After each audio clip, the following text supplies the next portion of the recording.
Gipadayag ni Vice Presidente Sara Duterte nga ang pagbalik og pagreporma sa ekonomiya ang ay unahon ni Presidente Ferdinand Bongbong Marcos Jr. imbes ang pamulitika. Ilabi na karon nga nagatubang ang nasod og krisis. Sa usa ka video nga gikuha ni Alvin and Tourism sa The Hague, Netherlands ni atong Miyerkules, Mayo 13, gingon ni VP Duterte nga si Pangulong Marcos Jr. maoy rason sa kagubot nga nasinati sa Pilipinas.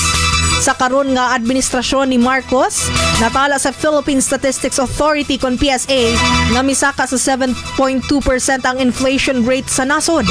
Pinakataas sa miaging tulo ka tuig ug mas taas kumpara sa 4.1% ni adtong Marso ning tuiga.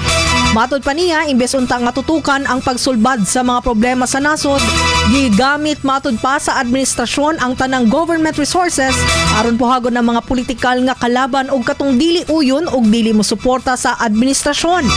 Taliwala sa nagpadayon nga panagbangi sa kampo ni Duterte ug Marcos, gipasalig sa Vice Presidente nga andam na ang iyang legal counsel alang sa Senate trial human gipasa sa Kongreso ang impeachment case batok kaniya.